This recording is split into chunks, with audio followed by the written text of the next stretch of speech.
Hey everyone, welcome to the Church Planting Podcast. I'm Greg Nettle and I serve as president of Stadia, where we want to help you build thriving, growing, multiplying churches for the next generation. Hey, this episode of the Church Planting Podcast, we have Russ Ewell. He's the executive minister, the leader of the Bay Area Christian Church. He's the author of his book, He's Not Who You Think He Is, which is a tremendous book. We're going to be talking about how to reach the next generations with kingdom principles, using biblical principles, but in unorthodox, non-traditional ways. Russ is going to talk to us about incredible opportunities for the future. I'm so glad you've joined us for this episode of the Church Planting Podcast. Well, I'm really excited about this episode of the Church Planting Podcast because Stadia is committed to developing the next generation, and we have a very special guest. Welcome with me, Russ Ewell, to the Church Planting Podcast. Russ, great to have you on the show. Great to have you. Great to be on it, Greg. Thanks for having me on. I'm really excited. Yeah, Russ, you're out in the Bay Area, man. You wear all kinds of hats. You're into digital technology and reaching people on the margins. You're all about developing leaders in Gen Z. So let's just kind of jump in. You're a church planter. My goodness, you've kind of done it all in getting things started and up and running. Tell me what you're most excited about these days, Russ. Well, probably I'm most excited about the trying to take on the challenge of not just having had a generation of people in our church and connected to our church that are faithful disciples and Christians that affect change. And the two ways we try to affect change in the Bay Area Christian Church, which is one is doing good, and the second is making God known. And so I feel like great about the generation we have, but to have the next generation come along, and you can consider the next generation, from my perspective, Millennials and Gen Z, to have them rise up and be the leaders of the church. That's what I'm probably most excited about, which connects with the use of digital technology, because the world has changed, to make sure that not only here, but anywhere, anytime, people have access to the kind of spiritual, if I can use the old-fashioned term, food that allows them to develop their faith wherever they are, even if they don't go to church, even if they're not interested in church. And so that's what I'm probably most excited about. Okay, so let's just, most people know what millennials are. Define Gen Z for us. So the Gen Z, the millennial generation, obviously, well, not obviously, but the millennial generation, well, let's put it in order. They've got the baby boomers, which basically would be, depending on who you're talking to, anywhere from 60, being born 1960 or earlier, 1961 or earlier, and then Generation X would be 1962 to then you get into, I think it's the 80s, and then after that you get into the millennials, and then past the 90s you start getting into Gen Z. Okay, so my daughter's Gen Z. So you're going to reach my daughter and develop her as a leader, basically. Talk about what are you seeing as some of the most effective ways that we can do it, because it's a generation that's essential and that we all care about, I hope. Yeah, I think there's a lot of challenges in it. Not with your daughter or my kids personally, but as a generation, my daughter would be in that. She always needs discipleship, right? Yeah. So talk about the opportunities, challenges. Well, I think one is we have to look at the whole generation together and there's that scripture in the Bible which says that the men of Issachar understood the times. So the first thing is we have to understand the times, and if you look at the CDC stats and everything, 42% of Gen Z high schoolers felt persistently sad or hopeless. 7% of Gen Z ages 12 to 6 often or always feel anxious.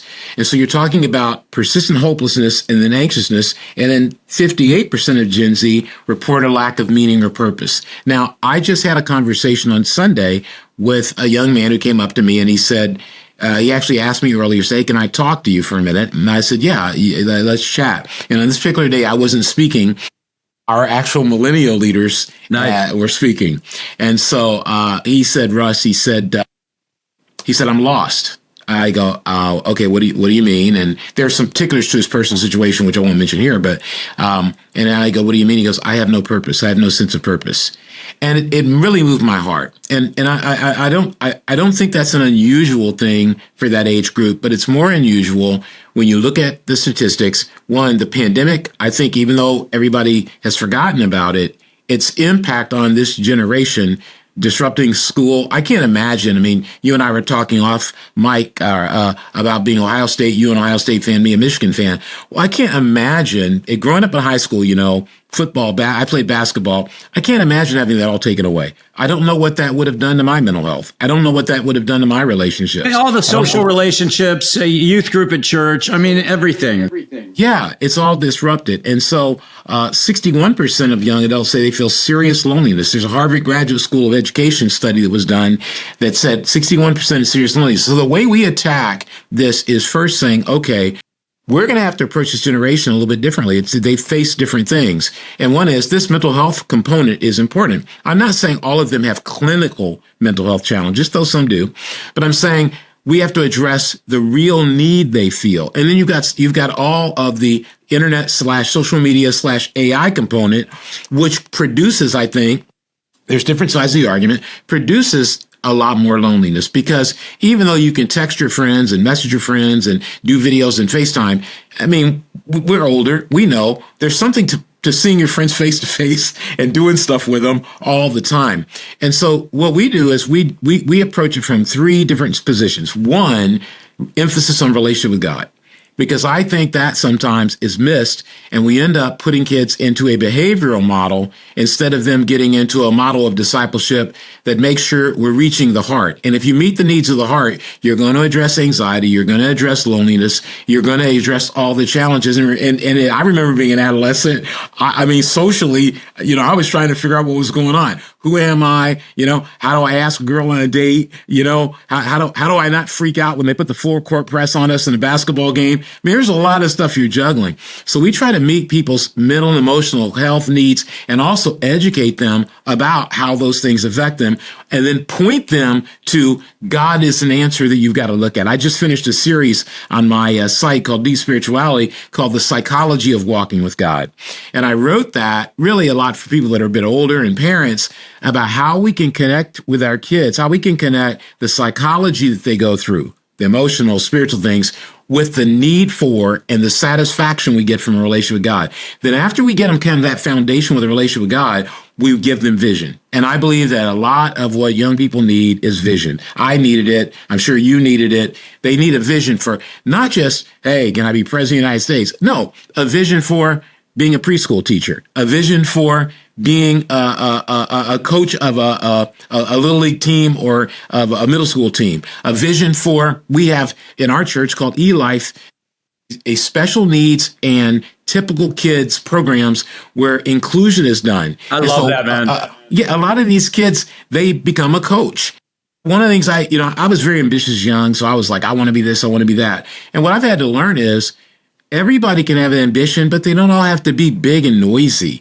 They can be using their talent. So we give them a vision. And then third, for those who have that drive, that feeling of calling, we go, here's a lane you can get in to become a leader. We have a scholar program where if you're in college, we'll pay you a certain amount, a stipend each month, and you can participate in the scholar program during the summer or all year long. And then we have an internship program. And these are for college kids, exceptional teenagers. And when I say exceptional, I mean they can handle the stress of taking care of other people, not meaning they are like a gifted kid or whatever.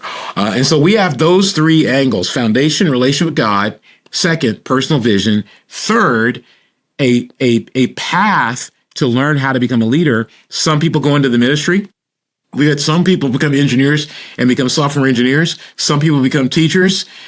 Some people don't even make it. They lose their relation with God. But it's all ministry, right? Russ, give me I love that framework, right? But I'm sitting out here, and let's just say we've got all these church leaders, these church planters that are listening, joining, watching right now, and they're going, man, I'd love to have a framework like that. But what are some give me some practical okay, that's great, but how do we do that? What are put some feet to it for me.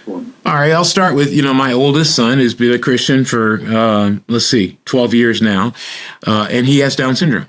But he had a lot of typical friends, and I was looking at, how is he going to become a Christian? And then I realized, whoa, if he's going to become a Christian, I got to try to help his friends become Christians, because if his friends don't become Christians, likely he will become a Christian. It's not good. Right. So I started a little something called Double Edge. It was a weekly Bible study where we would watch movies, have conversations, talk. I would do Bible studies for them. And I began to work with them to the point where I could say, this week, I'm not going to get together with you. You're getting together with each other. Wow. And you're going to help each other. We started with about 5 kids. And then all told, about 8 kids became Christians in it. And they've all done a myriad of different things. And each one of them, one's moved away to a different part of the country for a job. But the others have all stayed in connection with my son up till now. And my son's in his 30s. And so what I'm saying to someone out there is, don't necessarily go start a program. Look at your own personal life and say, hey, maybe there's a kid that is your cousin, your cousin's kid, or your sister or brother's kid. Find someone that you have a natural connection with that's Gen Z. Find a few of them, and then just start working with them to help them fulfill their best and become their best, and show them how a relationship with God fits in. I think that's the first place you start, and you start small. And you start personal with something you're already connected to and attached to, because you're going to be very motivated by that.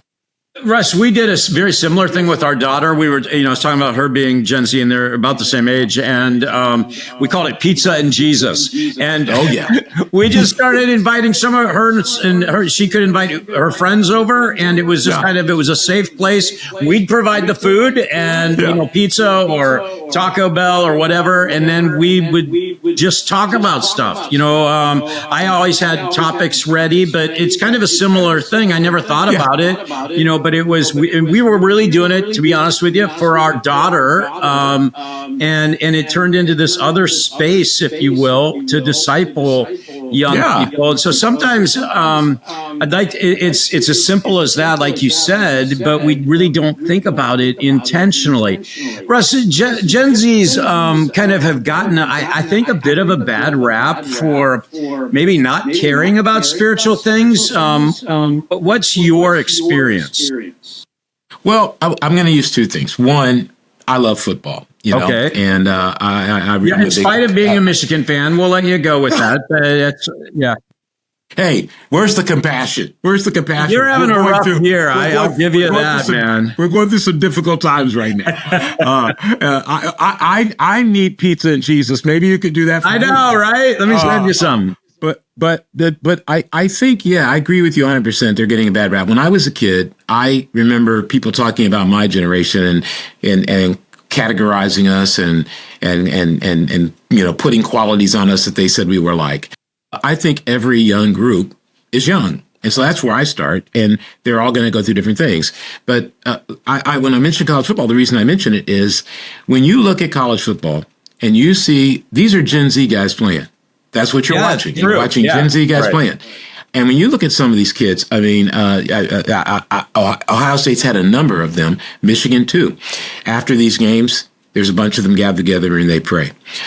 They talk about the work they put in and all that they do.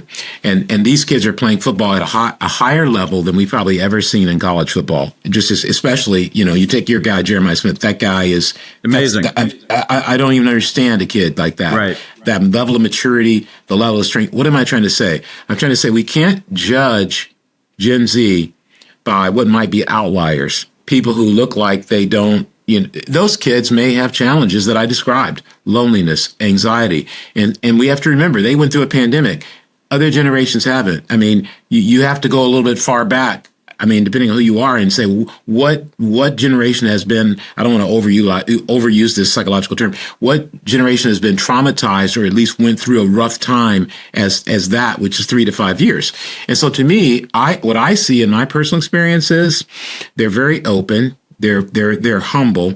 They're willing to talk about things like emotional health. They're willing to talk about subjects, whether it's they're willing to talk about the issues they deal with at school, whether it's friends who are using medication, whether it's the confusion about, who am I, what am I, where do I fit, what category do I fit. I think they've sustained themselves through some turbulent political times, and we need to respect the fact that in going through that, they still are idealistic. I run into them. They still believe the world can be a great place. They still believe that they can have great relationships. They're willing to listen and learn. When I have church, we have 9 different campuses, and the campus I'm in is 90% millennial and Gen Z. No kidding.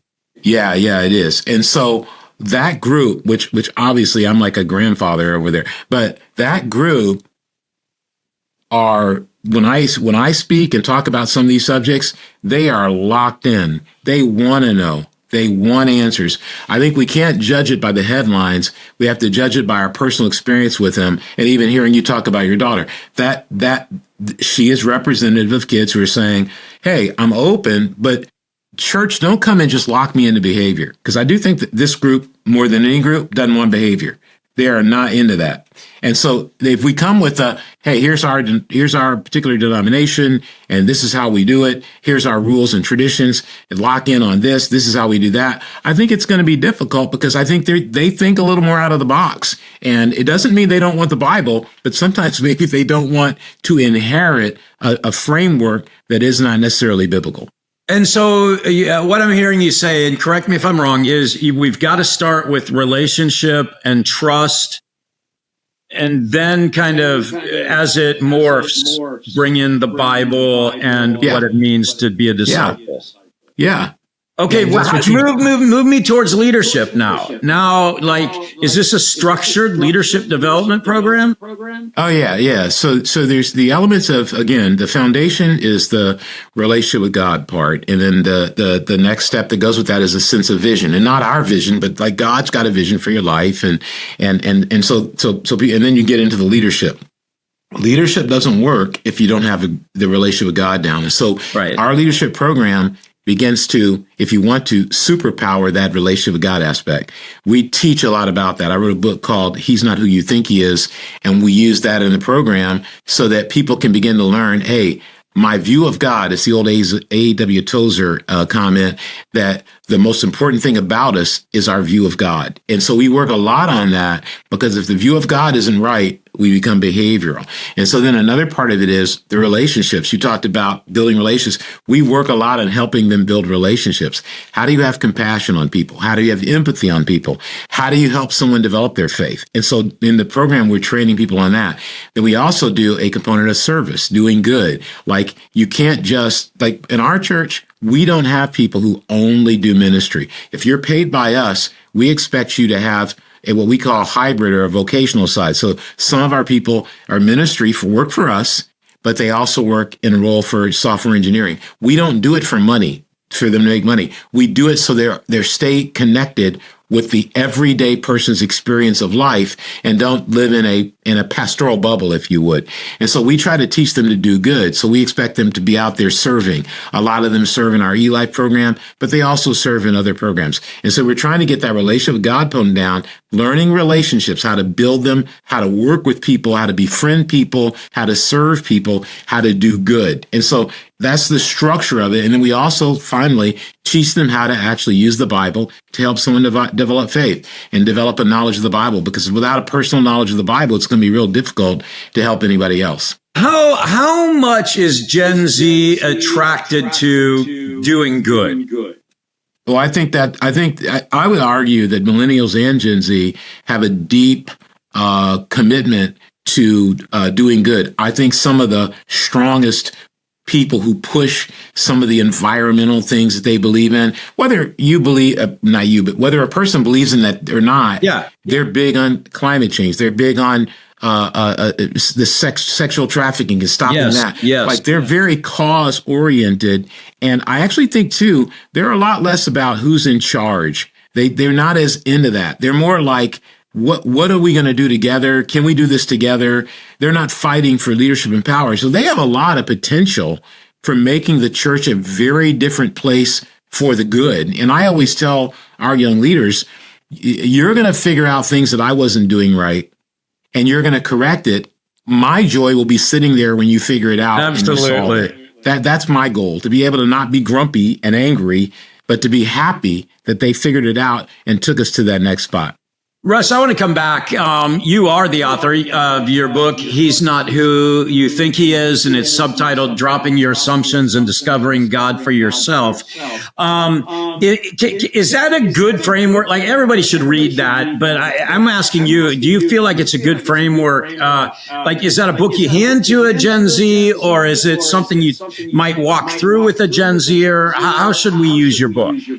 I think you can do both, but my experience is I was an agnostic. Right. I didn't do anything in high school. Yeah. I didn't do anything before that. Okay. And so if someone had handed me my book, I probably would have read some of it, but I wouldn't have known exactly what to do with it. But if I had gone somewhere and someone had talked about the principles in it, emotional honesty, how do you develop that? What is that? How do you view God? And why your view of God's important, not confusing your view of God with your view of religion. Like, if someone had explained some of that to me, even like if someone had, like you, even though you're an Ohio State fan, I think I might have still listened to you. But if someone like you had seen me and started talking about college football, and I'd been a 15-year-old, maybe you're a friend of my dad's or something, and you were like, hey, Russ, I'm doing this pizza and Jesus thing. Well, first of all, I wouldn't have heard the word Jesus. I'd have heard just pizza. Heard pizza. Yeah, I'd have heard pizza, and I'd have been like, well, where are we doing? And if I'd heard girls were going to be there too, I would have been like, okay, you got everything I need right there. And I'd have been, and I'd have thought you were a cool guy because you were talking to me about stuff, maybe taking me some high school games. Then I would have been listening. And I think, again, it goes back to what you said and what you've talked about, really. And obviously, you're good at this because I can tell talking to you. Shit.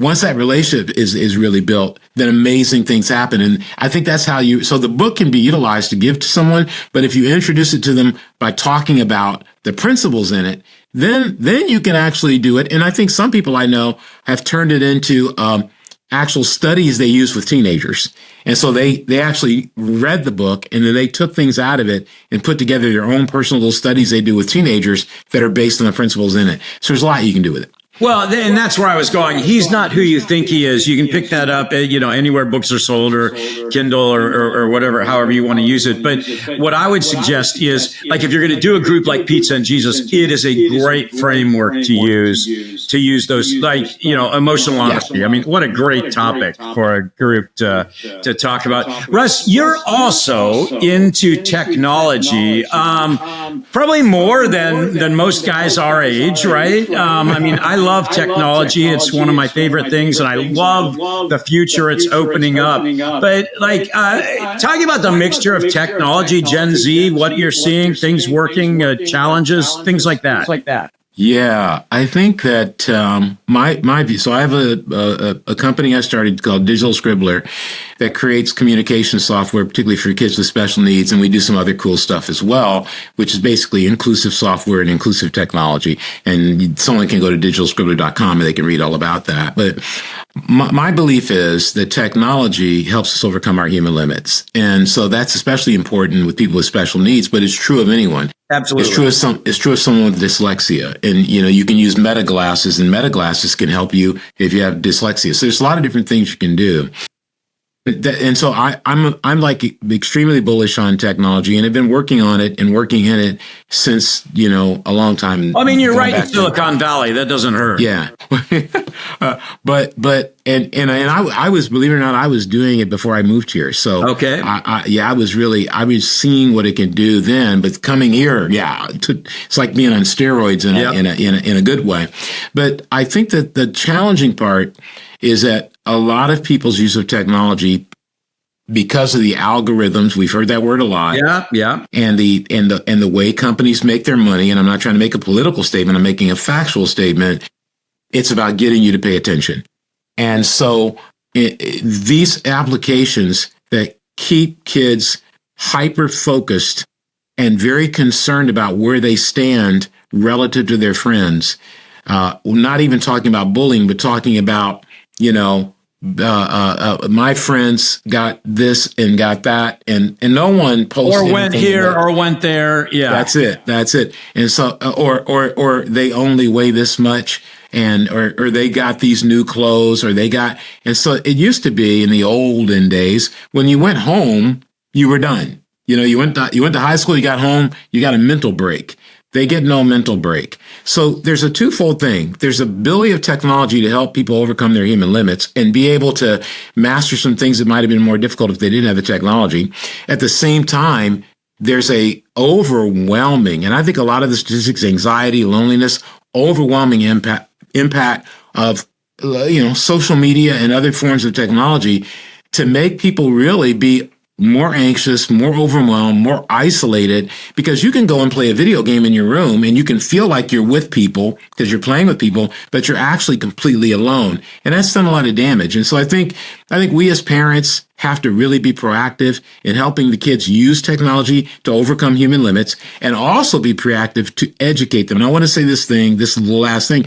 I believe a big part of helping Gen Z, like any generation, is education.